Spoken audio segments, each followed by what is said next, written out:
back-to-back weeks with an absolute no-doubter on the first overall pick. And you know what? Frankly, it feels very good for there to be no doubt about the top pick. Reeves, I'm not going to pick against the Kansas City Chiefs as my number one pick this week, although I probably should.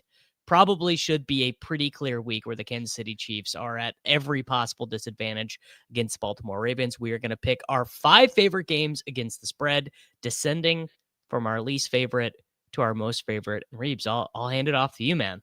Where are we going? Yeah, I had like 4 that I felt okay about or solid about. Then I was like, all right, who do I find this 5th game? I was kind of like, dude, I just even put the Bills on here. I really considered it just because it was, but it's, the 15.5 points. It's just like, it's really tough to kind of lay those, especially the Bills haven't covered the last 3 times that they were giving away 2 or more touchdowns. So it's like, all right, I won't put them Not on there. not 'Cause it's like, only that, Reeves, the Bills were party to one of the biggest survivor mistakes of all time. I want to say this was week 2 or 3 in the 2023 season. They were against some backup quarterback. I don't remember. I'm actually going to pull this up to look right now, but it was one of the biggest survivor uh uh all time early season. I wonder I which can't one it remember. It was. was a huge favorites. They were like 17-point favorites. Here you go. I believe it was this one right here. I believe it was this Miami Dolphins game. Maybe someone in the chat can correct me, but they were just favorite beyond favorite. Who was the quarterback in this game for the Miami Dolphins? That'll tell me. No, I What was don't it, I don't Tua? think this was it. But basically, I've never shaken that. I've never shaken their horrible L in that game. So I don't blame you for not really wanting to go hard there. Yeah, so I'm just gonna. I figured I'd take a side on one of the better games that I think is gonna be tighter this afternoon. So I'll take the Colts with the hook. Not that I necessarily believe that they'll win outright, but I definitely believe that they're going to keep competing and moving the football. This is one of the like fun games on the slate. Like I think from a fan perspective and a DFS perspective, this is a game that I'm very excited to watch too. Indoors. Colts, Rams. Colts have some injuries on the defensive side, and Rams offense, I fully believe in they're going to score points. But I also believe the Colts are going to continue to score points. This offense is just one, I think, proof of concept that I want to believe in. I don't think this is like a Derek Carr situation. I've seen that floating around with Daniel Jones a little bit. I think when you look at Shane Steichen and what he's done with just early career Justin Herbert and Jalen Hurts, like he was just looking for an actual point guard, right? And Daniel Jones has been that with a little bit of mobility. They've got Jonathan Taylor. The offensive line is still good, although it's not as good as it was, 5 years ago. And then like their pass catchers 1 through 5 might not be better like 1 and 2 versus other teams 1 and 2s, but I think their 5 is a lot better than like teams 2 through 4. When you think like Pittman, Alec Pierce, who probably won't play in this game, Adonai Mitchell, Josh Downs, Tyler Warren, like these guys, like it's a good pass catching group. I believe that this offense is going to continue to be a good one kind of the remainder of the season. And Daniel Jones has been good under pressure. He's been good without the hand holding of the offensive line. I think when you look at him, when you remove play action passes and you remove pre-snap motion, he's still amongst the league leaders, like in everything. We saw a little bit too with the Ahkello Witherspoon injury that the Rams on the outside can be beaten. And I do think that the Colts have some pieces on the outside that are going to give them problems. So just with the hook, I'll take a stance on one of the better games this weekend. I really, really, really wanted to take the Indianapolis Colts in this game, and I also thought it was just a case where I might be a little bit of maybe recency bias, honestly, maybe just fantasy football bias, because Daniel Jones, Jonathan Taylor, Tyler Warren, Michael Pittman Jr., they've all been so fun for fantasy football, and a little bit of negative fantasy football bias because the Rams, there's nothing new left to discover about the Los Angeles Rams. Like they are the same team they've always been. You can sub out the names, but the Puka, Kyron, Stafford Rams, like I guess it was Cooper Kupp last year. Now it's Devontae Adams in terms of the old guy generating stats, by hook or by crook. But yeah, I wanted to put the Colts. I did not take the Colts. I do like this side. If I was going to take a side, like I'm in that picks contest with Sammy, and we took the Colts side of this game. But the Rams are a good team. Oh obviously. yeah. I mean, dude, I got burned last week with I had the Rams plus 3.5, and then Jordan Davis is running down running like, just fall down, Jordan. Just fall Just fall down. down. Yes. All right. My 5 is basically just the 5 because I'm a little bit uncertain what we are going to see from Jackson Dart in his very first game, but I have the Los Angeles Chargers traveling to play at the New York Giants minus I had six this and one a half higher. as my favorite. The Chargers are just kind of dominating in every phase of the game. Well, I guess not run blocking. The run blocking has been middling with losing Rashawn Slater for the season. Hampton played very well last week. Herbert is signed. Herbert is doing all of it at once. He's scrambling very well, accurate over the middle of the field, throwing those absolute seeds everywhere. Harbaugh has, I mean, wouldn't you just love to be coached by Harbaugh? He just, like, the way this dude talks in press conferences, you're like, I would run through a brick wall for you. And I don't even like the Los Angeles Chargers, at all. And the Giants are getting beat, in every phase of the game other than their pass rush. And Reeves, I mean, this is the stuff I've gotten from you, but rookie quarterbacks in their first start are just historically some of the absolute worst bets. I think Dart is going to be good. I might be a little bit alone on that island from a real NFL perspective. Fantasy hoopleheads are excited about Jackson Dart because he's going to scramble, he's going to run, he's going to be much more fun than Russell Wilson. But there's going to be some growing pains for him in this game, and I expect the Chargers to be able to run well when they have the lead. Yeah, I had this one. This is my 3. So I had this one a little bit higher. I mean, just everything about the Chargers, like you said, right now, they're one of the best teams in the NFL. They're number 1 in success rate and defense. They have the best red zone defense in the NFL. They're third down conversion rate over their opponents. Like you said, I mean, the rookie quarterback stuff just historically have gone to this well so many times. Even against his Chargers, rookie quarterbacks against the Chargers in their first career starter, 3-17. The Giants, over the past 2 years, 3-11 against the spread as underdogs. Now, granted, that wasn't with Jackson Dart, who I think is going to be largely fun and fine. Like you said, he's got that Drake May gene, right? Like he can throw, but he's going to make some plays with his legs, and he could even score fantasy points in this game. I remember May's first start last year. It was against the Texans, who are really good defense, and everyone was worried, and they got dusted. They lost by 20 points, but May still had 20 fantasy points.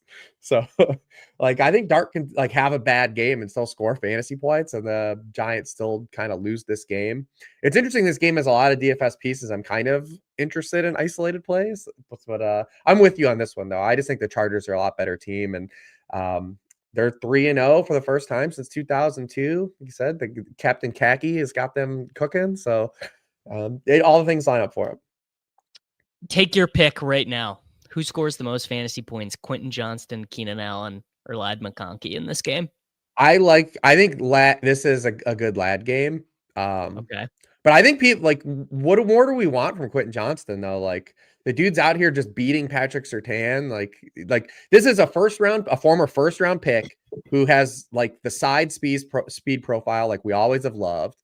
He plays with a quarterback that we believe is above average, above rate. I believe he's a very good quarterback, but fits Quentin Johnston's skill strength a lot. The head coach has done nothing but talk him up for 2 years, and he's gotten better consistently from year 1 to year 2, and now the start of year 3. Like, why doubt him? I think like Quentin Johnston just be a guy that should be basically a fantasy wide receiver 2 for the rest of the season. He'll have bad games, like he's like every fantasy football player does, but like this, he's like the package you look for. He like checks every single box. He checks every single box, except we all remember watching him. That's the thing that you can't shake. The thing that you can't shake is we all have intimate familiarity. But we've done this with guys Johnson before, and I'm not going to say Quentin Johnston's going to come Devontae Adams, but like we've done this with dudes before, where like dudes are just like young players have issues with drops and stuff, but they come, we've done it before with guys. So we have done. I mean, look, you're not wrong. We absolutely have done it before. All right, Reeves, what is your number 4 game? Yeah, my number 4 is kind of a gross team. I'm gonna take the Bears here with the short line. This one didn't make my list, but I love this one. Yeah, just short line. I mean, the Raiders are just a team I continuously just want to short. I don't believe that this is a very good football team, really, on a lot of levels. But not that I believe that the Bears are a very good team either. But I think the Bears can score points, and they're going to give up some points too. But it's literally with this only being the 1.5 is like if this was 3, I definitely probably wouldn't take it, or if it was something larger. But they just got to win this game. Basically, you can just money line them here in this spot. I love the spot for Caleb again coming this week because with Caleb, and it just comes down to like what we entered last week with. If Caleb's not getting pressured, it's fine. Like, and it has been fine even as a rookie. He actually wasn't sacked for the first time in his career. Congratulations, Cowboys! You can put that on your another resume for this year, which probably is going to look at one of the most historically bad defenses when we're all said and done at the end of the line, but. On the even the very little bit pressure that the Cowboys got last week, Caleb was bad last week. He only had 5.6 yards per pass attempt under pressure, but he was only pressured on 27% of his dropbacks, the lowest rate he's been pressured in a game since week 12 of last year. And when he's been kept clean, he's averaging 13 yards per pass attempt. The Raiders are another team that's they're 20th in pressure rate. And when the Raiders have not gotten pressure on the opposing quarterback, they've been absolutely flooded this season. They're giving up a 75% completion rate, 8 yards per pass attempt. They also can't defend the vertical pass, which is what the Bears have been kind of cooking up so far this season. The Bears are third in the NFL in pass plays of 20 or more yards. They lead the NFL in pass plays of 30 or more yards with 7 through 3 weeks. And when you think about the vertical pass, like the Raiders throws 10 or more yards downfield, they're 29th in completion rate allowed. They're 29th in yards per pass attempt on those. And Caleb's also been really good in cover 3, and Patrick Graham has just been static cover 3 the past 2 years. 9.2 yards per pass attempt for him too. So I think this Bears offense, it feels like you're going to be chasing some points here in DFS, but like you go right back to these dudes this week. Oh, I mean, Roma Dunze, DJ Moore. I mean, I'm the last guy left fighting on DJ Moore Island, but I mean, scored the touchdown last week, had his nice little celebration and hug with Caleb Williams on the sideline. I mean, basically, Caleb Williams is kind of settling into, he's 17th in the NFL in adjusted EPA per play, really high big time throw rate, which you would expect, right? 6 big time throws already. His passing grade, basically the same as Drake May, better than Baker Mayfield. He is scrambling a ton, which I really like. I mean, obviously Mahomes leads the NFL in scrambles, but he's, getting out of the pocket, avoiding some of those sacks, probably keeping the plays alive, maybe a little bit too long. Maybe he should come a little bit quicker to the check down. I also, really like the idea of Luther Burden playing a little bit more in this game. Probably they won't fully unleash Luther Burden until after their bye week. But I'm on Caleb Williams Island, and I'm not selling it. I didn't have this one mostly because I think that this is a game that the Raiders are going to be able to run. Maybe that'll just totally be wrong. And I agree that the Bears are like overall a better team than the Raiders. I think Caleb Williams is better than Geno at this stage of his career. I'm just selfishly hoping that Caleb Williams that Brock Bowers is fully healthy and that Ashton Genty really gets off the schneid this week because I have pretty big positions across everywhere. It looks like Janky, and I don't know if we'll get into Sunday and it'll be the same, but like right now, it looks like he's tracking to be one of the more popular plays on the slate, which is pretty interesting. You're saying Ashton Genty is tracking to be that popular? Yes. Yeah, I mean Ashton Genty at like 12% is not good. Shouldn't do that.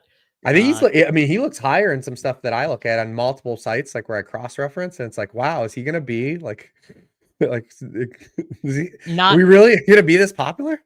Not loving that. Not loving that at all. All right, so that was your 4. My 4 is only just because of fear of garbage time. I'm taking the Green Bay Packers. You can get them at 6 at some spots, but I will do the full 6.5 at -110 for the Green Bay Packers. The Green Bay Packers are they're actually better in every phase of the game. Their offensive line is better. The defense, we are going to see some crazy defensive games from the Green Bay Packers. I don't know what happened to them against the Cleveland Browns last week. Like, that was stunning to watch the offense stall to that degree. I mean, this would just be my opinion. I don't think they're going to have much trouble against the Dallas Cowboys defense that can't generate any pressure, also doesn't have any defensive backs to generate, coverage sacks. Like this, I think this is finally going to be the game that we see the long Matthew Golden touchdown. He's been so close. Jordan Love led him to the outside last week, missed him, for the long touchdown in week 2 against the Commanders. Obviously, you've got the, you've got the Micah Parsons stuff for the Packers, but it's my opinion right now, regardless of the loss to the Cleveland Browns, Green Bay Packers are the best team in the NFC. The only reason why this is down for me at 4 is the backdoor monster with the Cowboys passing offense. Although last week I thought that was interesting. The Cowboys gave up last week against the Chicago Bears, brought Joe Milton in. So maybe it's a sneaky spot to be these large spreads against the Cowboys this year, to be taking the other side if they're going to give up down 2 scores. Because it was, I guess 14-31 is 3 scores. So maybe never mind. Maybe if it's 2 scores, they wouldn't have given up. But waving the white flag for Dallas last week, I thought was very bizarre. I wish Joe Milton was on their team, even when he came in for that, and he threw the red zone pick at the end of the drive. But dude, this dude just throws missiles. I absolutely love watching him play. Like it didn't matter. I was like, he was just throwing just like absolute seeds. I wish he was on another team and had a shot to start like anywhere else. Where else do we have some like what? I wish he was just on the Saints. Like, why didn't the Saints just get Joe Milton and just like let him play a year? Well, the issue with Joe Milton is he's not young. He played 5 years in college. Cares? Like he's just really not any good. And he's probably not any good, but I don't care. I think he's fun. Hey, we're getting it. Rattler's kind of fun. Rattler's out here doing stuff. For the New Orleans Saints. Let's not arrive at the end of Spencer Rattler. No, this is bad news though for the Cowboys. I mean, no CeeDee Lamb, Tyler Booker's out, Cooper Beebe's already out. Maybe they get Deron Bland back, but like, really, what does it matter? Right? Like, yeah, what does it matter? The Packers are with Micah Parsons on the field. The Packers so far have allowed a 59% completion rate, 4.4 yards per pass attempt, in a 63 quarterback rating. Absolutely just bonkers numbers. They're just nuking teams when he's been on the field, and his snaps have gone up a little bit each week. We'll probably see Jacobs at least have a little bit of success compared to last week against that Browns run. I can't wait to see this Browns run defense versus the Lions this week. Especially with the Lions coming off of just running it down the Ravens' throat with no Matabuki. I'm really curious to see how they're able to kind of, run the ball against the Browns. That'll be fun to watch. But just a flip of matchups. They're just not going to run into a lot of resistance. They're going to score points. And the defense is so good against this Cowboys offense that's going to be missing just multiple starters. So I have no issue with this one. Yeah. All right. We already did your 3 because your 3 I did my 3, was the Chargers, correct? All right. I'm taking another big spread, and it's really more about the Cincinnati Bengals because I'm going to take the Denver Broncos -7.5 points at home. I don't understand what the point of the Cincinnati Bengals is. They are dead last in the National Football League in run blocking. They can't pass block either. The defense is not particularly good. Obviously, Bo Nix has been brutal this year. I believe Bo Nix is the lowest graded quarterback on PFF. I think he's bottom 5 in EPA per play. So like any way you choose to evaluate quarterbacks, he looks really, really terrible. I don't think it particularly matters in this game because all of the stuff for the Cincinnati Bengals is going to be self-inflicted. Ben Gretsch made this great point, which is Jake Browning probably is like a pretty decent processor. He's like pretty accurate, but he's got a really weak arm. And in this version of the NFL where you have to make split-second decisions and the windows are really tight, if he is going to be a beat late processing and have a weaker arm, there's going to be a lot of turnovers. That is obviously going to really impact his confidence. He's going to be eating sacks. He's always going to be in long down and distance. It's going to be 2nd and 8, 3rd and 7, try and throw past the sticks. They have Patrick Surtain to match up on Jamar Chase. Like, I just feels like the Broncos are just going to absolutely steamroll the Cincinnati, and Denver has that huge home field advantage as well, particularly early in the season. I think we see the Cincinnati Bengals just get totally ran over honestly by the Broncos run game here. I mean, as bad as Bo Nix has played, the Broncos have lost to two of the better looking teams through 3 weeks by a last second field goal. They've lost as the time expired. So even as bad as Bo Nix has played, like these are games that they could have won with him playing as badly as he did.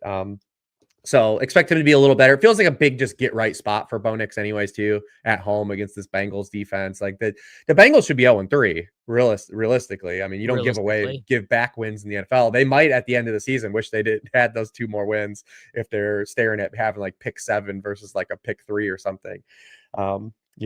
But yeah, I have no problems with this one just because this Bengals team, when you remove Joe Burrow from the equation, like he was propping up just so many of the faults of the roster construction that they have. I mean, the offensive line is terrible. Outside of Trey Hendrickson, the entire defense is bad. They're probably not going to have Cam Taylor-Britt again for this game. It's just a nightmare. It's just a disaster for Burrow being hurt again this early in the season, potentially missing the whole season is an absolute nightmare for this organization. What does Zach Taylor do? I've maybe never seen a team less prepared to play without their starting quarterback than the Cincinnati Bengals last week. Just like bad mistakes, errors, like the run. I mean, to be as bad at run blocking and just running the ball in general as the Cincinnati Bengals are.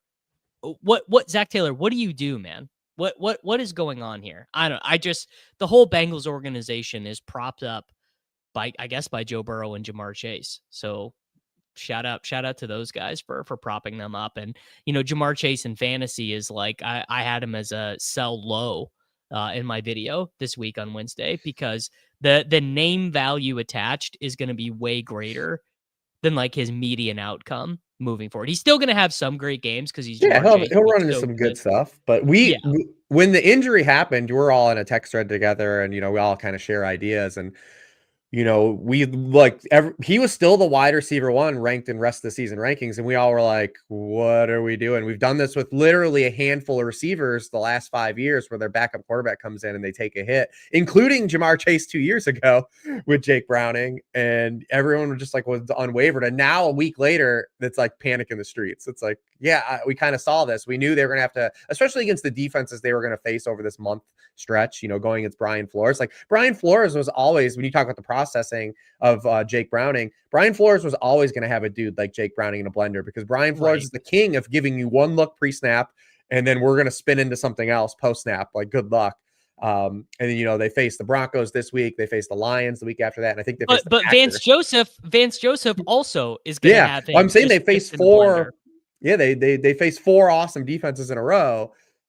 We saw this coming, I feel like, pretty significantly a mile away, so to speak. And it's just like, Chase was, I think I tried to pitch to Crane last week on our show. Like, where were you going to shop Chase? Like, especially because when I tweeted out some stuff about Chase after the Jaguars game, people were like, oh, he caught 10 passes from Browning. I was like, yeah, cool against the Jaguars. Like, now think about what's going to happen this next month. He's going to be basically like a volatile wide receiver 2 for fantasy football stance because the volume will be there, but the matchups, you just hope he gets into the box. But they're going to be running like a lot of quick hitting stuff with him in all these matchups. Like he's not going to be winning downfield, and that's exactly kind of what happened. So I don't expect it to be as bad as last week, but man, Chase felt like a pretty strong sell right after that Jaguars game on name brand recognition because you can't sell any of the other guys right now. Like what are you getting for Chase Brown right now? Like nobody's. I said on my video on my YouTube channel on Wednesday, I said I would trade him for Byshell Tootin, straight up. I don't know if I would do that just because you can actually just hopefully the volume, like you get luck boxes and something, but I don't know, maybe. But T Higgins too, like his trade value is in the can right now, so it's just it's rough, man. Like it's again like one Burrow injury just sank the whole ship. Yeah. Pretty sad. All right, Reebs, that was my 3. So I have 2 left. You have 2 left because your 3 was the Chargers. What do you got for me?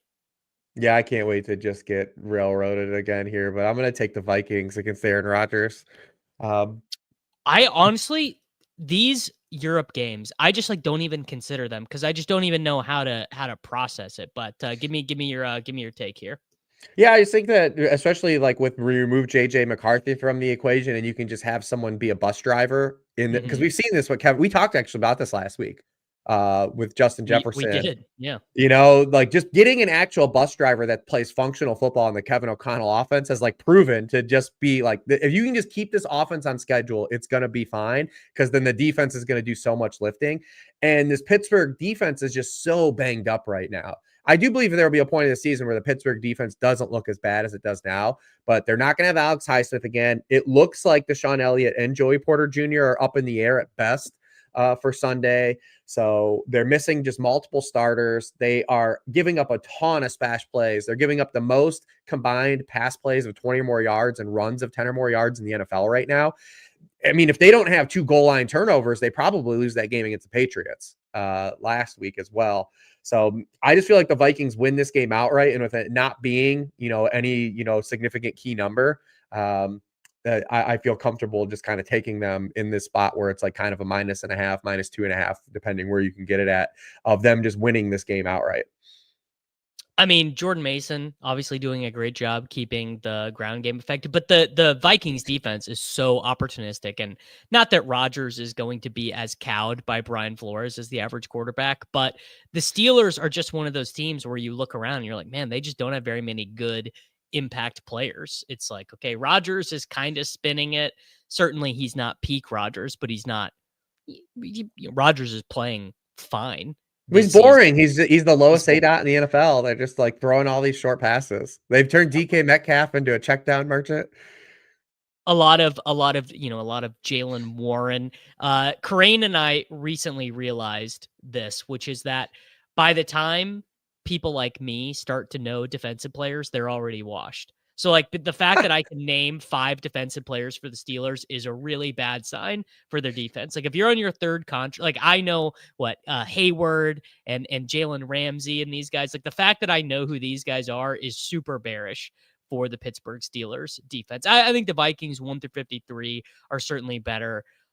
Is Carson Wentz a mistake waiting to happen? Like, could Carson Wentz do what actually happened with Josh Dobbs, which is Josh Dobbs started executing the KOC offense, had that crazy, I don't remember if it was Sunday Night Football, had a crazy come from behind win, and then actually played himself out of the KOC point and click system. I bet he wishes he had Nick Mullins right Well, he now. could never do that. Josh Dobbs could never pass. Yeah.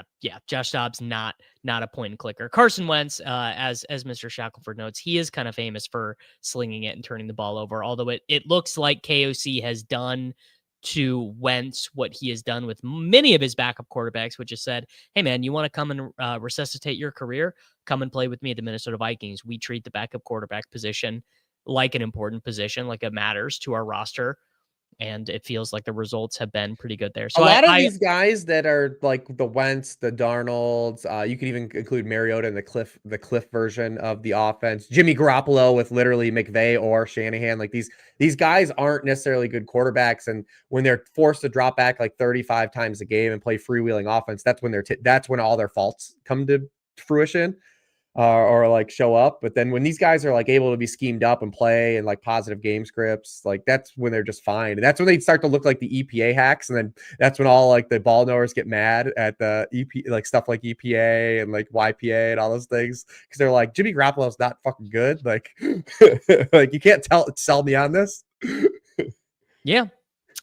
Which we are about to get to when we get my number 1. So I think we are going to have a different number 1. All right. I am taking. Oh yeah, I'm definitely taking the Ravens. So you can. I mean, you should. The Ravens realistically are the great. I mean, they're the best bet of the season, other than when I told everyone to take the Philadelphia Eagles against the Kansas City Chiefs. The Ravens are. I can't am. I thought for sure because you've been capitulating so hard on the Chiefs that you would be you didn't even want to take the Chiefs last week against the Giants. If Dart had came in that game at halftime, the Chiefs lose. You're so down bad. They've hurt you so much. Well, I will tell you a real reason why I don't have the Ravens on my list this week, which is that no team in my lifetime has enjoyed stealing defeat from the jaws of victory than the Ravens. The Ravens should have won against the Lions. They were the better team. They just, well, maybe they weren't the better team, No, but They no defensive injuries. Well, you have another game to pick, so before we get into Yes. it, Okay. let's do it. Before we Do get that. into it, Do let's this. do Yes. my number 2. I mean, I guess the line is thinking there is a chance that Jaden Daniels does not play in this game against the Atlanta Falcons, but looks like you can get 1.5. Looks like you can actually get decent odds on 1.5 for the Washington Commanders. I know that the actual in-game mechanics of the Falcons last week were not as bad as the scoreboard looked. Like, I believe the Falcons had more first downs than the Panthers last week in that game. But once you've they've outgained their opponent in all 3 games. Yes. Yeah. Like, so I'm not writing the obituary for Michael Penix and the Atlanta Falcons, but once you start to get into that part of the season where your quarterback is saying like, "Oh, I just got to hit the open guys," and oh, maybe Kirk Cousins should play, and What a quote. just once you start to get to that point in the season, first off, I'm not going to want to bet on you once your quarterback is openly having a crisis of confidence. And 2, I actually think this is a little bit disrespectful to Jaden Daniels, who, sure, they lose to the Packers on national TV or whatever, but like, let's not forget who this guy is. He was easily better than Drake May last year, and we all like Drake May. He was easily better than Caleb Williams last year. Incredibly hot take incoming. This will make everyone angry right now. Losing Terry McLaurin for a couple weeks is not going to do anything to this offense. Like, Debo is so much better. Debo is so much more of a better fit for the horizontal raid than Terry is. Like, throwing screens to Debo is going to be, just like much more important. So I have the Washington Commanders on the road, favored by a point against the Falcons. Maybe they won't be able to run the ball, but and maybe Jaden is like playing super banged up with this knee injury, but I'm not a Falcons believer. Yeah, this one actually scares me. It feels like one of those scary spots because I'm just expecting Daniels not to play. If he plays, then it's I feel a little bit differently. But like you said, the Falcons have They're actually number 3 and they're number 3 in the NFL in yardage differential. Like these are typically spots you don't lose, right? Like when you consistently outgain your opponent, but when you throw a pick 6, have another interception, have 2 missed field goals, have 2 failed 4th downs, this is how these things happen, right? Like, and you lose these games. It's actually probably they're going to look back and say like probably down the line and say we gave away 2 games that we should have won outright. I think that they're probably going to be able to. I think they're going to be able to run the ball a little bit still too. So like that worries me. Like the Bijan can run the ball. They're at home. So I was just like, this one felt like a trap. So I was like, I don't know. I'm just gonna leave it alone. So yeah. Hopefully you hit on it, but yeah. All right, Reeves, go for it. Do what you need to do. Yeah, I mean, what the Lions did to the Ravens with Matabuke and Calvin out, I just don't see any iteration of this Chiefs team being able to do that. I just don't think that this Chiefs team can line up and run the football down anyone's throat. Like that's really their. Well, they I could tell you for a goddamn fact they cannot. They absolutely cannot. And this team can't throw. Like Tyquan Thornton is unequivocally the Chiefs' best offensive player right now outside of Patrick Mahomes. And that is they might get Worthy back in some capacity. No one knows what it's going to mean. Like, this is a guy that's playing with a torn labrum. I'm not a doctor. I'm not going to pretend to be one. It doesn't sound great that he's playing with a torn labrum and has to wear like a harness. So I don't even know what he's going to do in this game. But I just don't see this Chiefs team. This offense is so bad. Like, it's Mahomes has thrown for under 6.6 yards per pass attempt in all 3 games. He has the number 1 rate of inaccurate throws in the NFL right now. They can't run the ball. It's just not a good offense on any level. And the Ravens are still going to score points. I just don't think the Chiefs are able to run the football down their throats. I think it's to be Lamar Jackson ball in your hands game. I think this is it, man. The Chiefs somehow you're betting against Mahomes as a home dog. We got away with it 2 weeks ago. I feel like we get away with it again. I think the Ravens are a supremely better football team, top to bottom, than the Kansas City Chiefs, which means the Chiefs probably win this game. Well, the Ravens are certainly better. Their two best pass catchers are like, do you know how good Devontae Walker would be on the Kansas City Chiefs right now, man? Devontae Walker would be getting 7.5 targets a game on the Kansas City Chiefs. I was stunned to find this out this morning. You probably already know this. Do you know where Mahomes is at in EPA per play amongst quarterbacks right now? If you remove the scrambles, if it's just like dropbacks, No, or including does it even the matter? I scrambles. mean, it's got to be the offense has been terrible. That's what's great, dude. He's eighth. He's eighth in EPA per play amongst quarterbacks right now, which I was stunned to find out. Now, when you add the EPA plus CPOE composite, he's not great. He is 15th, but adjusted EPA per play, he is eighth in the NFL. I mean, obviously the Ravens are just going to easily win this game. The thing that is giving me pause is just the history of Mahomes in these spots. Yeah. Like they actually, it's so funny. They actually could have won the Eagles game, which would have been the most undeserved win. Probably. So I have it removing scrambles. Patrick Mahomes on just pass plays is 20th in EPA per dropback. I mean that matches my eye test. Quite, they just look so brutal. Xavier Worthy is going to play in this game. I don't think he's going to play particularly well. Like my expectation is Tyquan Thornton probably leads the team in targets and receiving yards in this game. It's just, how did we get here, man? How did we get here with the Kansas City Chiefs that they are just like going to roll over at home to this team? But I that's think what's it will going to get happen. better. I think it will get better. But the problem is that so the loser of this game goes to 1-3. And I actually think if somehow the Ravens are 1-3, they're still okay because of the division they're in. Like the Steelers are the only their competition for the remainder of the season in that division. And so like if you still win, if you go 10-7, which would be a down Raven season, they probably still win that division. If the Chiefs go to 1-3 with the Chargers already having 3 division wins, like it's a tough spot, man. It's a real tough spot. They would have to be the 7 seed. If they lose this game, they're angling to be the 7 seed probably. That's where we're at. That's AFC is just the better conference, so it's tough, man. But I theoretically see the Ravens losing this game and still being okay to make to win the division. Whereas the Chiefs, if they go to 1-3, they probably have no shot to win the division.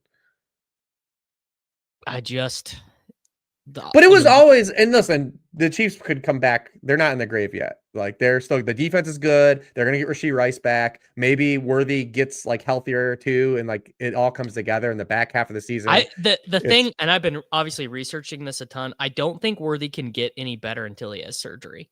Like this is not based on my understanding, this is not the type of injury that heals with time. It basically just continues to be injured and painful. And if he would have had surgery, would he have been out for the year? It would have been like real close to getting back for the playoffs based on my he should have done it then. This is just based on my understanding. I'm not a doctor. I don't know. I mean, John Mateer broke his hand and they said that this doctor, Sonny Shin, did such a good surgery that he might be able to be back for the Red River rivalry. So maybe modern medicine has advanced. We need to get him on some BPC 157, some gray market Chinese peptides. That's what we need for Xavier Worthy. He just needs Hribar. Hribar should call him. He should just have a phone call with Hribar. Yeah. If I was not the person that I am, bringing in my own conceptions and biases, the Ravens would have been my number one right here. But my actual number one, and I'm actually quite surprised this one did not make your list. I thought you'd be on this one. The Fighting Shanahans, the San Francisco 49ers, 3 points. They're cursed, dude. I mean, against the Jaguars. They are cursed. Now that is certainly true. They are cursed. But you want to talk about a team that is basically better in every phase of the game. And actually, what I suppose this is kind of interesting is the 49ers, Shanahan has done a pretty good job managing the late game stuff this year. Like he's done a good job knowing when to go for it. He's done a good job with the clock management. And the Jaguars are the opposite. But the 49ers they've been better. Yeah, they have literally been better in every phase of the game from expected points than the Jacksonville Jaguars this year. And I think we are finally, Reeves, I think we're at the end of the rope with the Trevor Lawrence experience. So like he's got Liam Cohen in. I saw Jeff Mueller tweeting about this injury that Brian the Thomas BTJ, Jr. has. the ligament. Yeah, There's some complex name for it that I did not really understand with the wrist injury, but that could be an explanatory variable for why he has been alligator arming everything and the drops. They're transitioning Travis Hunter to be more of a defensive player than an offensive player. De'Ami Brown's not going to play in this game. Parker maybe. Washington's going to be. Yeah, he's got the He shoulder practiced injury. yesterday. Okay, there you go. So shout So out who to the knows? But I family mean, of Brown again, like players. it's not like Yeah. It's just like the 49ers are cursed, but it's too early in the season for the curse to rear its ugly head. When the curse is going to come for the 49ers is going to be like road playoff game against whoever, the Commanders. I don't even know if that's how these things line up seed wise, but 49ers here, I think this is just going to be like the most casual 8-point home win of the season. I love Jaguars suck, dude. I love the memes of like just like Shang Tsung or Scarlet Witch where like Christian McCaffrey staying healthy because he's just stealing all the health of all Yes. the other 49ers players. I mean, the Bosa injury is big. When Bosa was out last year, like this team got absolutely no pass rush at all. Maybe that doesn't matter because the Jaguars will just shoot themselves in the foot, but it feels like, yeah, this is like a game that ends up just being kind of like closer than it needs to be. Like all the 49ers games have kind of been like that so far.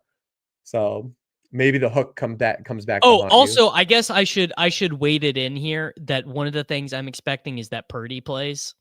Like that's my It read sounds from the like line. it sounds probable. Yeah. The difference between Mac Jones and Brock Purdy is actually turns out Brock Purdy's a lot better. I have transformed myself into being a Purdy guy. I started out being one of the most non-Purdy guys. I'm a Purdy guy. I think he's very I good. love it. And Yeah, I he's think good. that 49ers are a little underrated here. Okay, Reeves. So our 5 picks were you took All the different. We only had one overlap, right? Yeah, one overlap. So we gave the people a wide board. You took the Indianapolis Colts against the Rams. We both took the Chargers and the points over the Giants. You took the Chicago Bears. I took the Green Bay Packers. I took the Denver Broncos 7.5 points at home against the Bengals. You took the Minnesota Vikings -2.5 in wherever the fuck Dublin. It's in Ireland they Ireland. are, Dublin, against the Pittsburgh Steelers. I took the Washington Commanders 1.5 point home or road favorites against the Is Falcons. Carson Wentz Irish? Did we cover this? Is Carson Wentz Irish? Wentz sounds Germanic, if anything. Yeah, it does. But I mean, he is I just a said redneck, every red-haired person was from Ireland. is Irish. Yeah. I mean, along enough timeline, probably. I might have moved You it to took number the one. Ravens. If he is Irish, I'm moving it to number one. Correct. You stabbed me in the back and took the Baltimore Ravens over my Kansas City Chiefs, and funnily enough, I took your former San Francisco 49ers That's right. over the Jacksonville Jaguars. So there you go, man. Those are the picks, and now we're gonna go cook up a pick 'em. Reeves, have you started to change anything in your process after 3 weeks of seeing how far yardage is down from a combination of offenses sucking and the new kickoffs? Not so much, but I've still, my favorite like props to bet anyways have always been like these things like QB rushing yards, longest rush markets. Like those are always, I think, the more exploitable markets than just like taking someone's yardage. We have more fun here on these slips where we're kind of like taking some of our favorite plays and we get kind of bullish and bump them up and do some Yes, juice. we're vibing. But if you're someone that just bets individual props, like the flat like yardage stuff are not like great places to like be shopping. Like they're not really exploitable edges. Like things like definitely the QB rushing yards, running back receiving yards are another market that's typically soft and it's never adjusted for like opponent. Those are like softer markets to play in where you can find a lot of edges. So I definitely play a lot more like that. So it doesn't really influence a lot of my play like that. But yeah, yardage is way down. It looks bad again, but maybe we can come out of it because through 3 weeks last year, it was really bad and then it got better. So maybe we can hold out hope. Week 2 was good. So maybe it's just going to oscillate. Yeah. Well, I guess what's interesting is that scoring is up again because of where it's Gretsch wrote this in Ceiling Signals this week. He's like, yeah, we're just playing an anytime touchdown game. Like that's all it is. It's just where it's a game. It's a game of who can hit the most touchdowns in their round robin parlay. But that was On always the their case teams. anyways for fantasy football. It's You and true. I have talked about this forever about, I'm someone that's always said, like, you can predict touchdowns better than anyone says that you can't. But because again, go back to any fantasy football score you've ever had in your career and don't look at anything, just count the number of touchdowns each team scored. And I guarantee you the hit rate for a team that scored more touchdowns than the other is just is massively in favor of that. It's true. It's true. All right, Reebs, let's get cooking. Where would you like to begin? I want to do either Matthew Golden longest catch or receiving yards stuff. Wow. You're a man after my own heart. I love the Matthew Golden stuff this week. Couldn't agree anymore. Do you want some wild stats about this? Yes, I Like do. this about the Cowboys defense? Because Yes. because you're kind of go. more fun. So on throws 20 or more yards downfield to just wide receivers, the Cowboys have allowed 11 catches on 15 targets.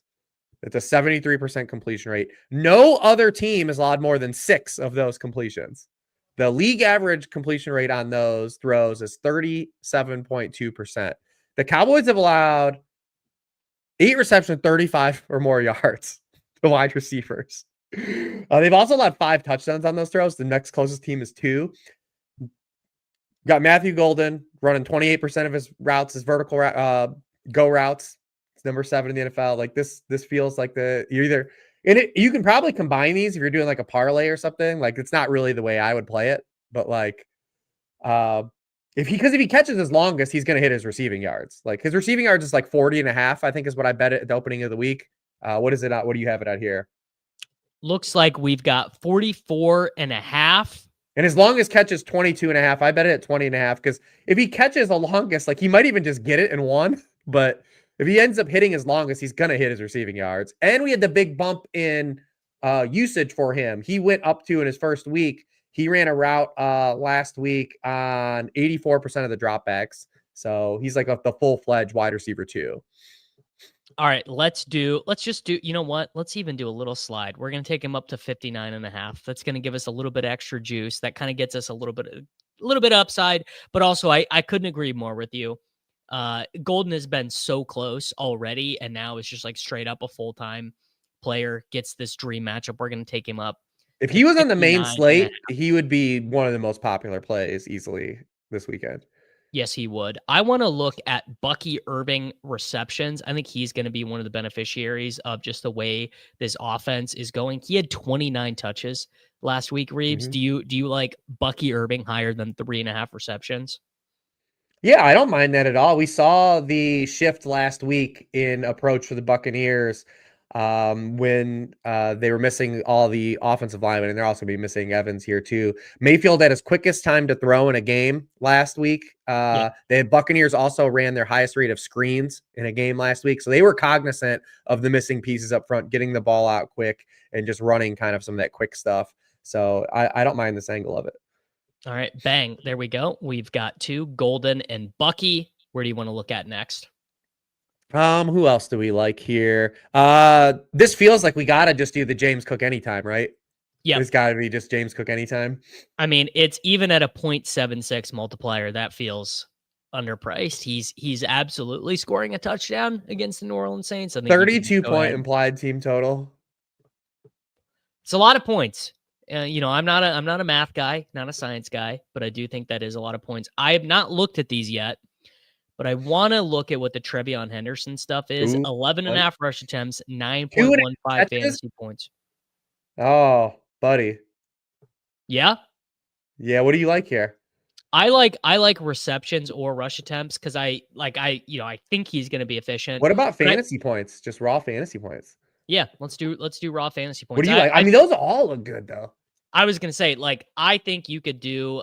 Here's one that you could do. You could do the correlation. You can take Trevion Henderson hires and Ramondre Stevenson lowers.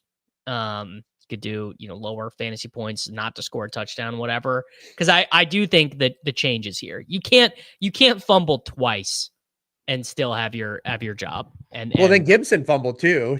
Yes, yeah. So let's what do you? I mean, all those look kind of fun though. 2.5 catches feels light if he's gonna get run out. Man, those all look pretty good. Let's just do the fantasy points, right? Okay. He one long run in the first quarter, and we're already feeling good. All right, so that is Golden, Bucky, Cook, Trevion. Where do you want to look at next? You want anything in Baltimore, Kansas City?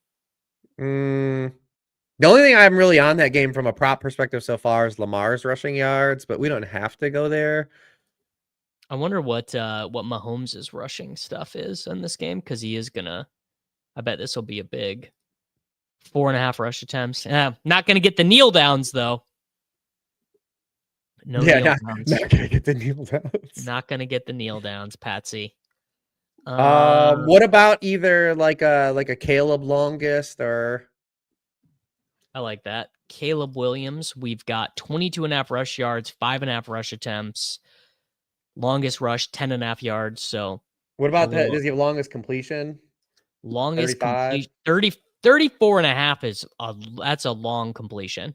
Yeah, so they're number one in pass plays of 30 or more yards, and that's where the Raiders have been bad.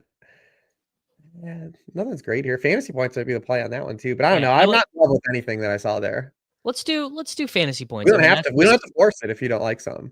No, that's just fun. I like Caleb Williams. I like that game. I think that fantasy points makes some sense. Do you have something you like on the other side of that? Because that's probably the fantasy that and the Colts game are probably the so two best. An angle I like this week is playing Bowers like he's actually healthy. He got in a full practice on Wednesday, and Pete Carroll said, he's like, yeah, obviously Brock Bowers has not been fully healthy. You guys have the same eyes that I have, which feels about right. So we could do 5.5 receptions or 57 receiving yards or fantasy points or targets. I was wondering your opinion on Bowers stuff. I like Bowers and Myers a lot in this game. I like this game in general for stacking purposes. This is definitely a stack 'em up game. All right. Let's just keep the fantasy points rolling. We'll do fantasy points. Especially if if Jainty's going to be as popular as he's looking, like I'm going to play a shitload of Bowers and Myers.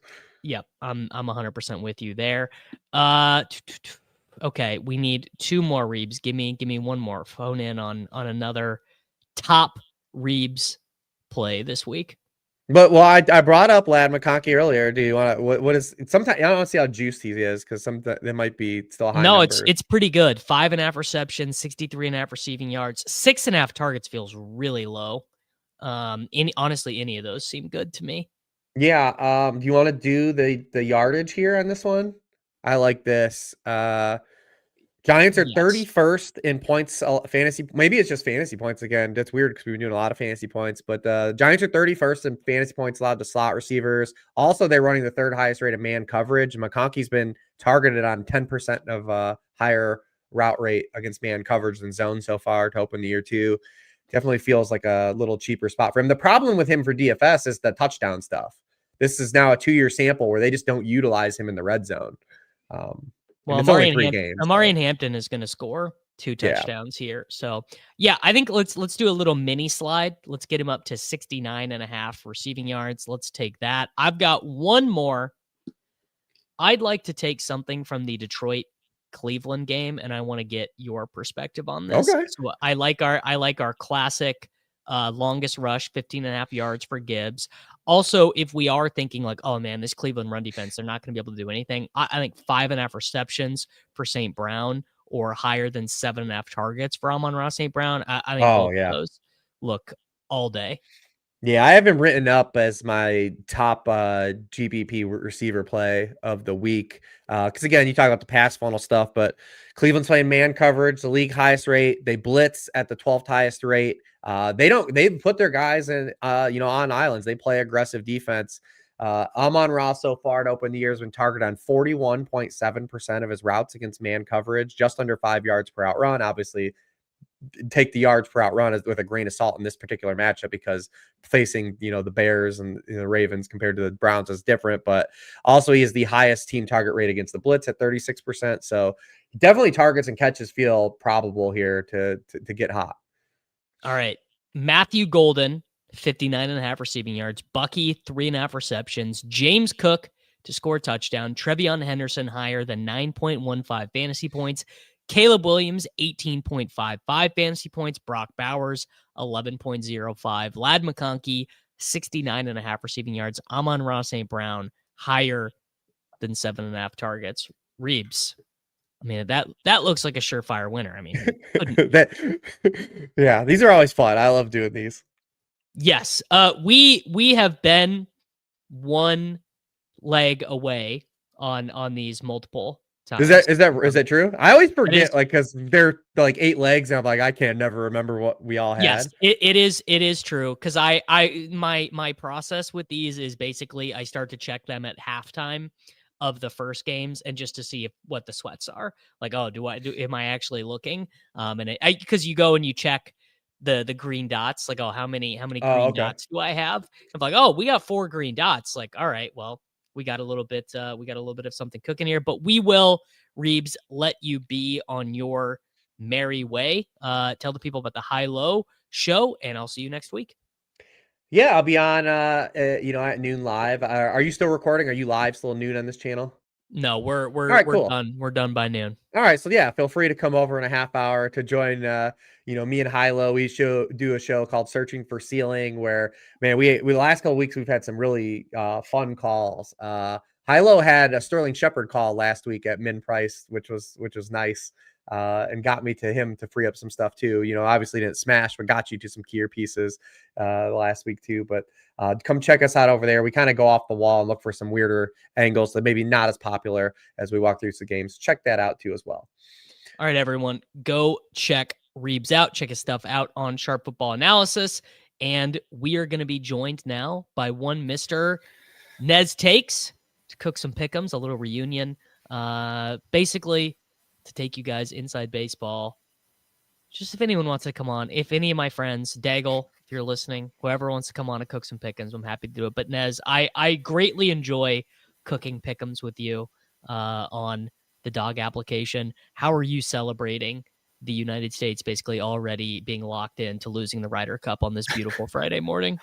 Are you one of those? Did you find a way to play Europe for the Ryder Cup? Are you one of those people?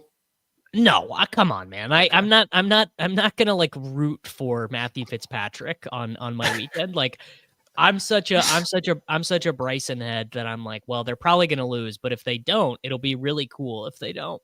Yeah. Matt Fitzpatrick's a hilarious guy. Just shouldn't really be an athlete, but very good at what he does. But he sure is. Just a funny guy. All right, Nez. We won't. How many weeks in a row has the on and off the clock core pick'em hit? I fudged it last week, man. I'm the one that ruined, because I put my faith in Calvin Ridley and what you expected to happen, or I didn't expect to happen, but what most would expect to happen happened. He didn't get home. It was like 42 and a half receiving yards against the Colts, and yeah, he looks terrible. The Titans look terrible. But we are 2 for 3 now, and then hit on some like game stacks that we do as well. So we've been cooking, man. It definitely feels nice to feel like you have a pretty good pulse on the league, which is how I feel at the moment. Yes, I'm with you. Let's get cooking, man. Let's get to first off, before we start, what's your worst bad beat in the dog bowl yet? For the touchdown one? I mean, last week was pretty bad. I had 7 in the top 50. And I was all over Caleb Williams. I stacked him a little too much, which like I talked about not doing. And Hunter Henry was like my 4th highest owned tight end as well. So I was all over it. That was pretty unfortunate. I've been close every week, and I'm not pulling back the volume at all. I'm full speed ahead right now. I think I'm at like 75 dog bowls for this week. There we go. All right, you are a guest in in my private true. domicile, so I'm gonna allow you to start. Let's do an 8-legger first. I just cooked an 8-legger with Reeves. Famously, we did hit an 8-legger as a combination together last year. So I would encourage the people to, if you need to get a second mortgage on your house, if you need to get a home equity line of credit, whatever. Do not report me to the SEC. This is not financial advice. But yeah, Nez, you go first. Parody. Parody.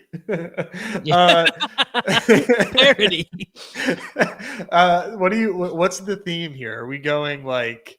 Let's do touchdowns first. Let's give people a look into what we plan on doing for our Dog Bowl qualifier pick'em entry tomorrow.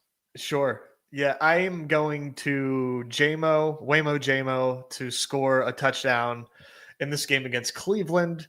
Cleveland definitely is a good defense. I'm not trying to disrespect the Cleveland defense, but the Lions at home are a different beast, and they're gonna get Jamo a tutty. Slow start for Jamo this year, but I'm not too worried as a Jamo bag holder, a big bag holder, I will say.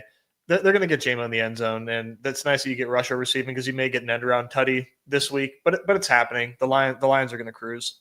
Jamo in home blowouts is someone pointed that out to me yesterday on my BR stream, that he has like if you split by like home at Ford Field spread 7.5 or more, that's like every good Jamo explosion has come in that subset. That checks out of games. Those are good spots to keep him happy.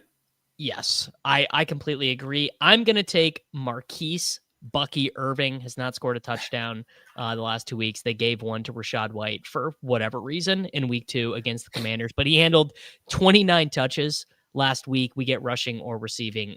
Just like one, the law of large numbers. This dude keeps getting all these touches. He is going to be due a touchdown, and I don't think you can get cute against the Eagles with Rachaad White at the goal line. Maybe they still will, but we're taking Bucky Irving. I like it. The touches are all the way there, and Baker's been playing well. A little bit of a tough spot, but they are at home. I think Bucky finds the end zone. I like that. There you go. All right. By the way, I'm aiming with my Dog Bowl qualifier token this week to get around 50-1. But if this one hits and we win 10,000 site credits, that will be a nice consolation, I think. And this is definitely well, not definitely. It's definitely gonna hit, actually. All right, where are we going next here? I really want to do. You can take a chalky one. It doesn't all have to be fancy. All right. Well, let's go chalk here. We're gonna go Bijan to score a touchdown. I was gonna go a different direction with this and take a higher multiplier, but let's go Bijan here and keep it safe. I think the Falcons at home are primed for a big bounce back spot after getting, absolutely walloped and embarrassed by a division rival here. And do I think they have problems? Absolutely. I just don't think they're as bad as they showed last week. Washington is really not that impressive of a defense. So I was kind of leaning Pitts or London, but this multiplier is going to get out of control in a hurry if I do that. So let's go Bijan and keep things at bay. Pitts higher touchdown is crazy work. Dude, he's running like 120% of routes. He's on the field 1 million for more plays than they actually run. Yeah. No, I mean, look, you're not wrong. I'm going to do a less chalky one. I'm going to take Rizzard P. I'm going to take Ricky Pearsall, 1.23x multiplier. Juwan Jennings, no practice Wednesday, no practice Thursday, didn't play last week. Even if Jennings does play, I still like Pearsall. He leads the team in average depth of target. They should be getting Purdy back this week. And there is some kind of force field keeping Christian McCaffrey from the end zone on the ground this year. I think that force field is that he is ass now. That might be it. But the 49ers much better team than the Jacksonville Jaguars. We're going Ricky P. Yeah, I love that call. 1.2x too is like get as a run, don't walk kind of multiplier as well. Yes. Yeah. We're spiking there. All right. Where do you want to go next? You again, we got the multiplier, so you could take it if you want to take all the chalky ones and leave the spiciness to me, that is A-okay. I'm gonna go to Chicago and Vegas. Wow. Lot of options here. A lot of ways to go here. There are a lot of ways to go here. It's pretty I like the Gene T. I know. Is that let's go Gene T Chalk, man. Look, man. I'm in on him this week. They have so many problems with their offensive line, but if there's any matchup where the line can get a feel good game and Genty, you can finally use him at home and get him right. It's here. I think Genty is just being so overlooked in dog bowls, and I'll take a 0.88x when it really probably should be around 0.7, but we haven't seen it yet. Yes. Yeah. Gene T, and like the thing, I guess the other thing about Genty is like maybe his yards per carry and his efficiency will suffer, but they're not bringing in Zamir White or Dylan Laube at the goal line. Well, so we should at least not at the goal line. Yeah. not at the goal line. Not at the goal line. Yeah, that's Genty work. That is. All right. I'll make everyone vomit and rend their garments in tears. I'm taking Travis Kelce, 1.36x multiplier against the Baltimore Ravens. It again, the way that I'm about to say this is going to make everyone hate it even more. But if he didn't easily lose the game for the Chiefs in both week 1 and week 2, he also would have had 2 touchdowns. The 2 plays where he lost the Chiefs the game, has he done it? He didn't do it against the Giants, but in the first 2 games of the season, he turned a touchdown first into a drop and then into an interception for the Philadelphia Eagles defender. But those were both actually touchdown plays. They just don't have another choice but to get him the ball in the red zone. Not saying it's going to be successful, but there will be at least one play where Kelce's feet are in the end zone and the ball is in his hands. It's just a matter of does he retain possession of the ball. Kelce, 1.36. I love it. Player. I think it's a really good multiplier for Kelce in a game that I expect to be really fun. I don't think the Baltimore defense is, anything that I'm like worried about in terms of a matchup against Mahomes and the Chiefs. Worthy looks like he's going to be back for whatever it's worth. So I like this spot for the Chiefs, man. I think Mahomes is going to have himself a game, and yeah, Kelce, they should have plenty of red zone opportunities. Yes. Okay. Give me. We are at a 56x multiplier right now with 2 left to go. So you can go wherever you want. This one feels like stealing. Deebo Samuel touchdown. Yes. This right now, whatever this multiplier is, it's too high. Dude, come on. 1.07x. Bill is banged up. Yep. Say less, dude. Say less. Yeah, no Bill, no Terry, potentially Mariota, depending on what they do with Daniels. Yeah, this is where it's at, man. Deebo looks good. His role is solid, and he's live to get like 8 carries. Yes. Yeah. He might lead the Washington Commanders in touches of the football outside of Jaden Daniels this week. Mm-hmm. All right.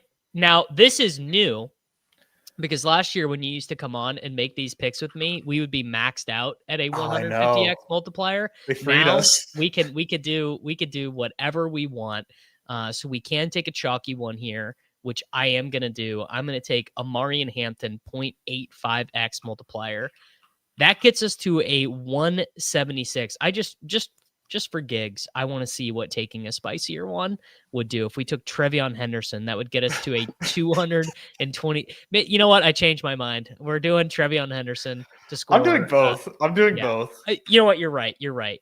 So let's toss 5 there with Trevion Henderson. I will toss that link in the YouTube description and in the chat for you guys.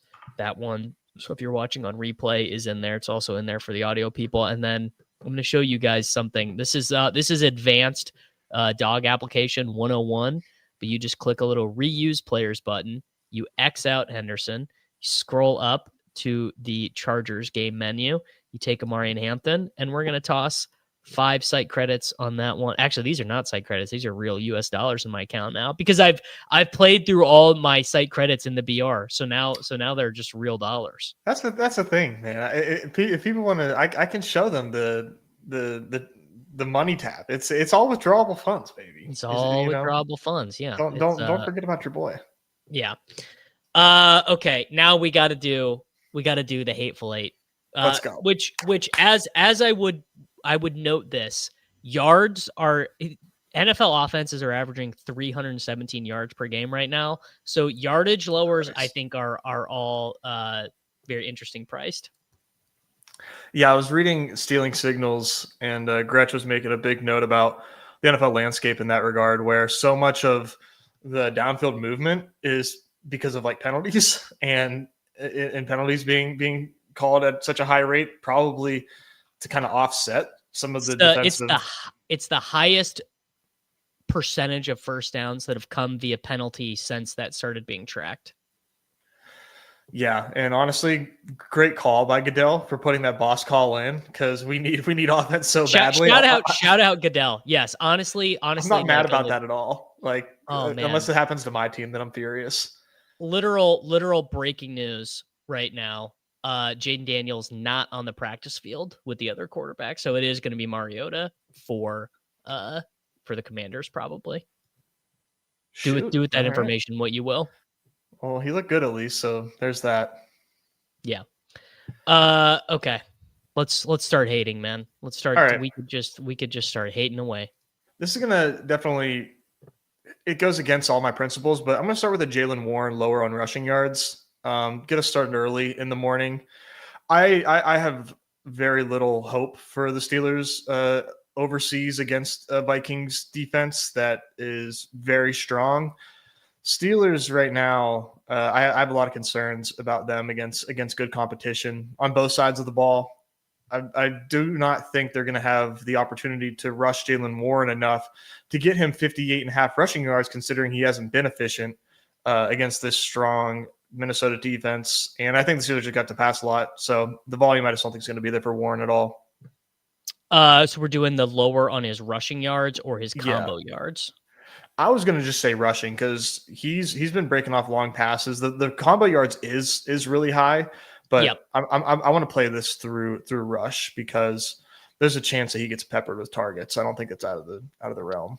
I think that is a really strong angle. Now I want to take a Chubb rushing yard lower. I'm worried after last week they lowered it. Nope, they didn't. It's 50.5. Okay. I was worried after last week being in a literal 50-50 split with Woody Marks that it was going to be lowered to something like 42.5 rushing yards. But yeah, we're going to do lower than 50.5 rushing yards. By the total on that game at 38.5. I mean, what, dude? Who's the better quarterback? Oh my God. You have to think about it. God, who is the better? Also, I just realized Reeves and I forgot our survivor pick. So Nez, I might have to have you sub in. For our survivor pick. Is that just like pure winner, or is that a different type of survivor? So not only that, we have to make 2 picks. It's my Splash Sports pool. And nice. If this entry wins, we're giving away 10% of it to someone who watches this program. So you got some pressure. Okay, I'll start thinking. All right, let's go. So we got Jalen Warren, lower rushing yards, Nick Chubb, lower rushing yards, lower rushing yards and lower receiving yards in particular.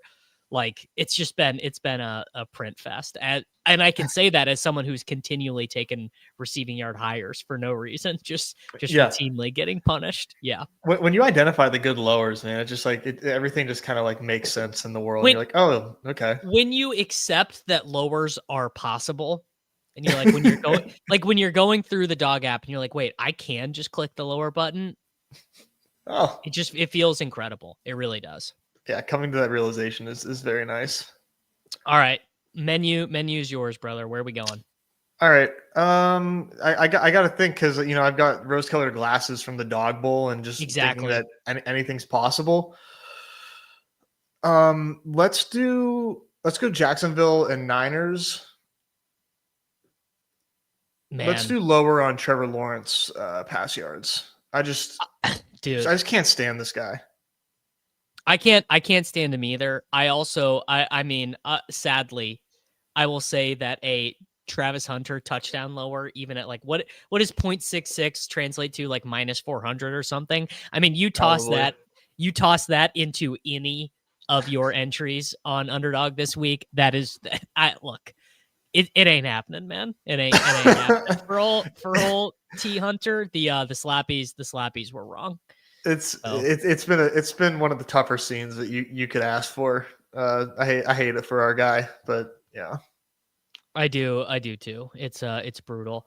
All right, I am wondering, what do you think the Judkins rushing yards is going to be? I'm gonna say 58.5. 58.5. That feels about right to me.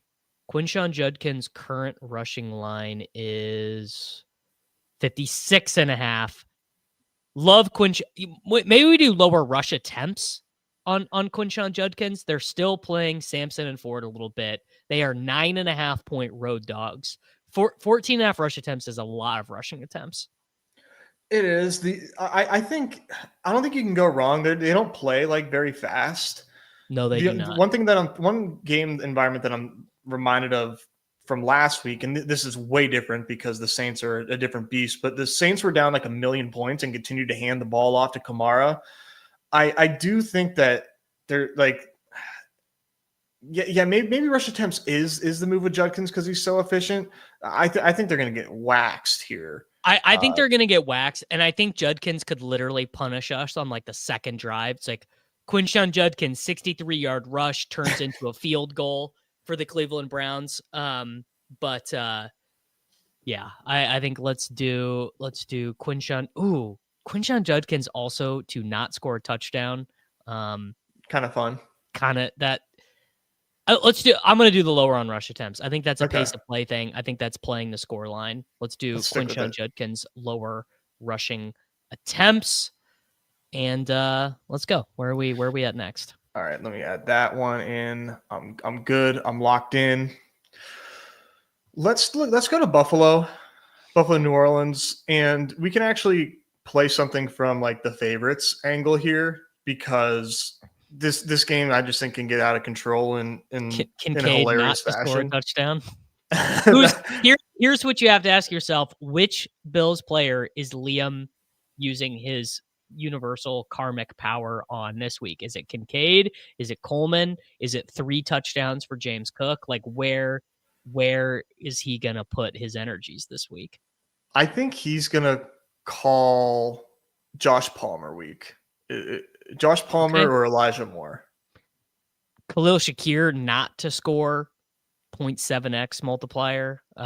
Pretty good. I mean, any of the Bills stuff. I was thinking about Keon Coleman lower receiving yards.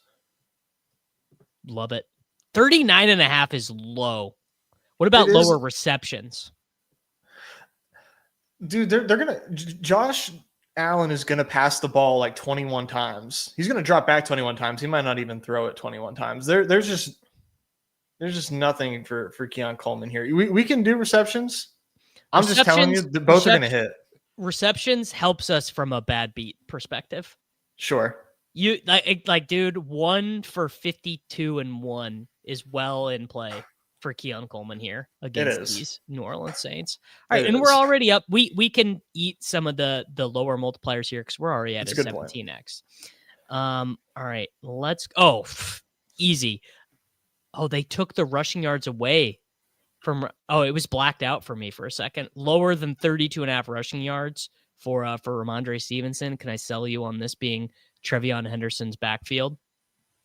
Yeah, and even if it's not, Antonio Gibson. I was going to say, even if it's not, yeah, even if it's not, Ramondre can have 11 rushes for 27 yards. I got to tell you, I got to tell you about an all-time suck out that I had. Let's hear it. Last Sunday, I used my 75% bonus on it, and I used the max $50, and my last leg was Tyrone Tracy lower than 7.5 rushing attempts. He got 7 rush attempts on the first 2 drives and then dislocated his shoulder.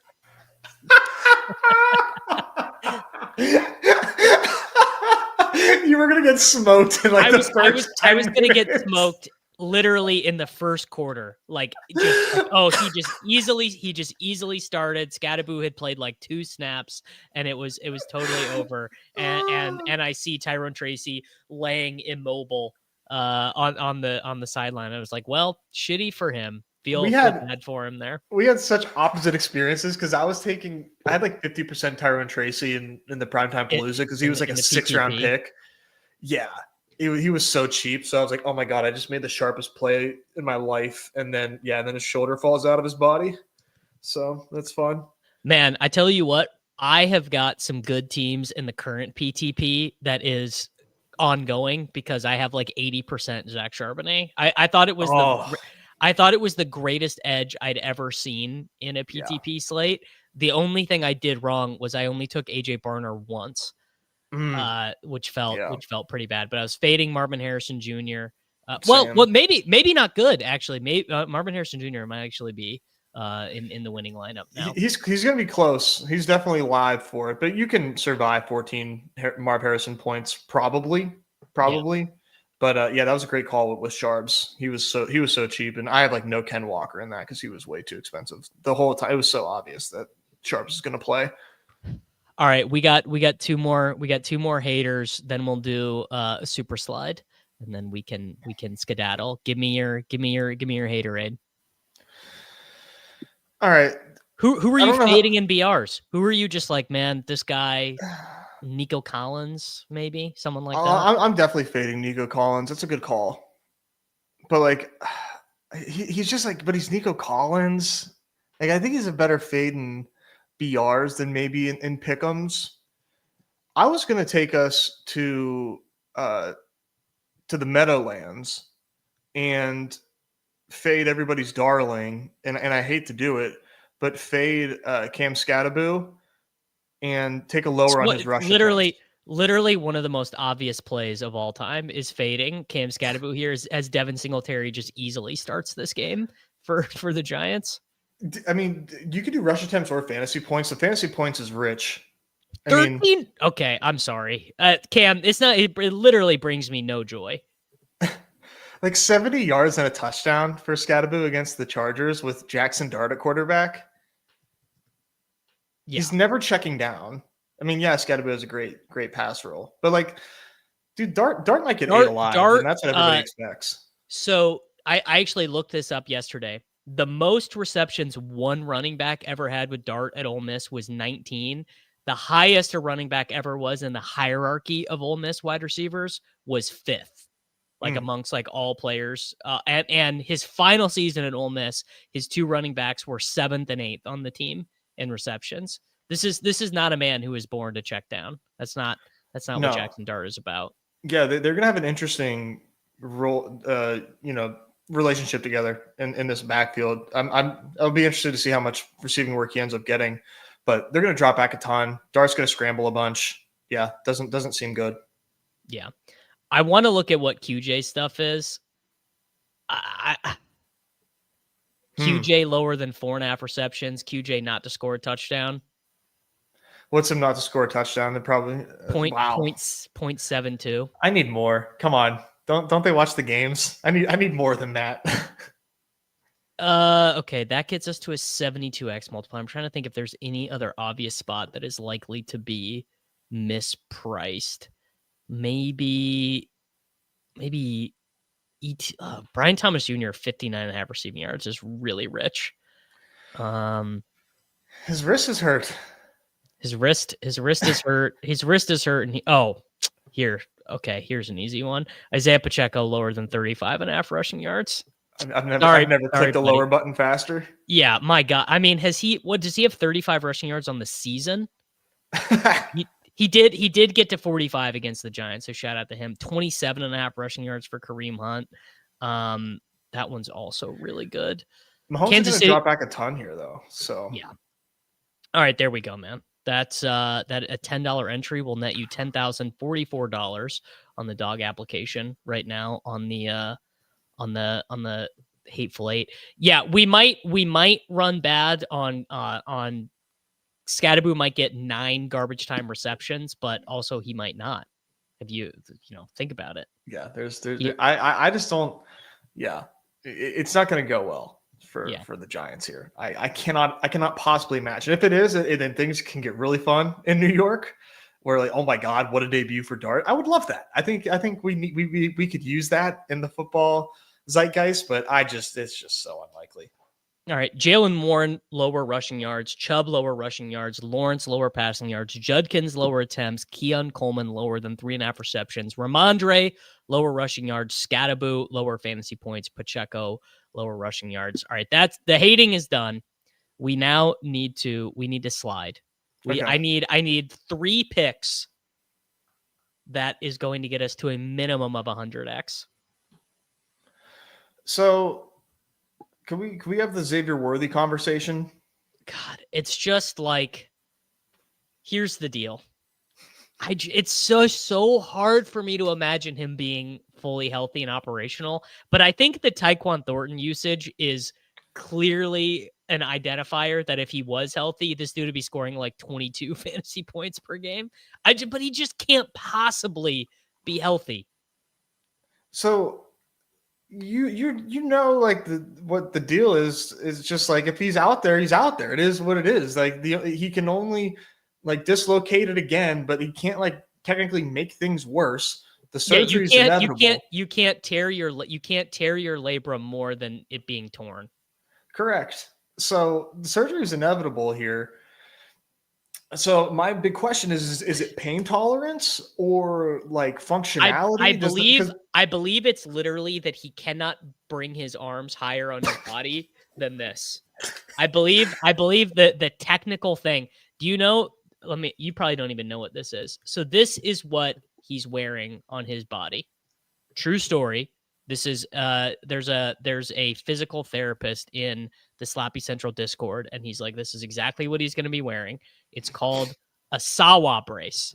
This is what is on Xavier Worthy's body. So he is restrained via straps from moving his arm higher than this on his body. Was he wearing this because you saw him dancing again? He was dancing again, having fun in practice. I didn't see the dance. Yeah, he was dancing again, and I didn't see it. But let me ask you, how high do you have to raise your arm when you're catching a ball over the head for a touchdown? That's, it's a good point. You can just cradle it. I would be more worried about the like crosser stuff, the middle of the field. Like, probably can't do any of that.